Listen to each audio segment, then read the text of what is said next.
So, per Funkhauser's instructions and idea, I thought I would do one of these while I walked around the street in Vienna, which is exactly what I'm doing now. I checked on my dad a little while ago. He is sleeping, resting, feeling good after his procedure. That seems to have gone as well as it possibly could have gone. And if you're one of the people that have reached out and sent prayers and thoughts and well wishes, and honestly, I've said it before, I'll say it again. Every single day I go on the radio and I try and make it so that you know there's somebody there that's got your back. There's somebody there that's a friend. There's somebody there that cares. And that's what I try and do every single day on the radio. But ever since I've had this trip to Vienna to be with my dad while he was going through his procedure, well then, you've made me feel like someone's got my back, like someone cares, like I have a friend. And couldn't possibly mean more. Thank you so much.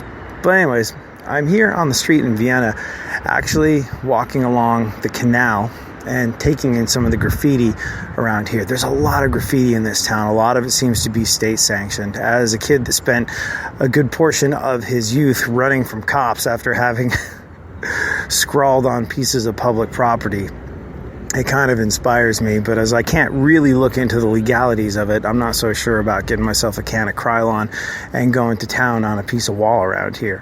And I don't really know the ethics and the rules among local graffiti writers. But one thing that I will say is that a lot of graffiti that I encounter in the United States is of a purely artistic bent.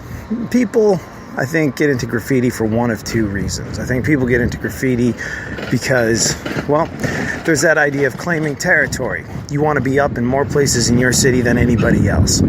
And so, like, if you see somebody that's managed to leave their tag or a throw up in an interesting and challenging place, those ones on bridges where you go, somebody definitely took their life in their hands to do that, well, there's a certain badge of honor that goes with that. Now, you might call that silly, but it's, I guess, a modern day way of marking one's territory without having to do something unspeakable and without relying on people to recognize your particular scent or smell.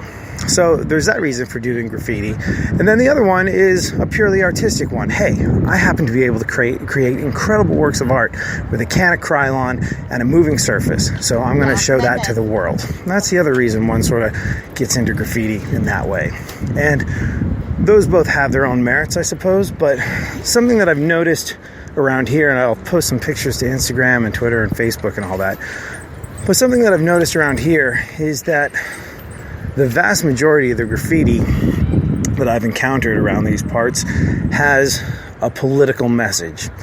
I managed to get a great shot of a Hasidic Jewish guy walking in front of an enormous piece of graffiti that said Zona anti-Facista. And I'm going to go out on a limb and guess that means anti-fascist zone. I thought it was kind of cool. But it says to me that the public consciousness around here has an axe to grind.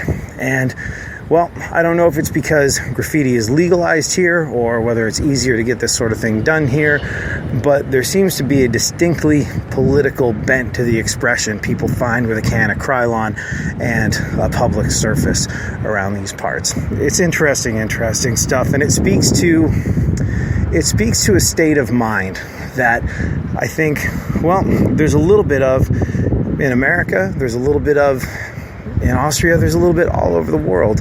And that is a growing sense of, everything is not okay. And we need to be heard, have our voices heard. And it's interesting because it's basically people shouting, whether you're doing it on Facebook or whether you're doing it on the wall. It's people shouting to be heard, people shouting for significance, people shouting to feel as though they matter too. And while the communicating on a grand level, whether it be via broadcast or the internet, or whether it be through the medium of, like I said, the spray can, that's cool and that's communicative and that makes a difference, but it kind of makes me think, and we talk about this all the time on the show, but as I walk down the canal, the side of the canal here in Vienna, it kind of makes me think that all this street art, all the screaming and yelling that people like to do online, well, There's an easier, quicker, more effective way to affect change in your life and in your community and in your surroundings. And that has to do with how you treat people. Treat people when you wake up in the morning. Treat people when you're going to your job. Treat people at your job. If you want a change, and we've said it time and time again, the easiest way to get that change is to be that change. And in a day and age where people feel so helpless, feel like world leaders are out of control and steering us quickly toward oblivion, a piece of control that we can get back is how we go through life in our immediate surroundings. And it sounds small, and it may feel insignificant when you're doing it. Whoa, hey there, pigeon. Don't do anything unspeakable on me, please. There you go. It sounds small, it sounds insignificant, but whether you're in Austria, whether you are in the United States of America, whether you're somewhere in Europe, whether you're somewhere in former war-torn Yugoslavia, maybe you happen to be in a Middle Eastern country, the best way to start is with you and the person that you're looking at and talking to. Thank you so much.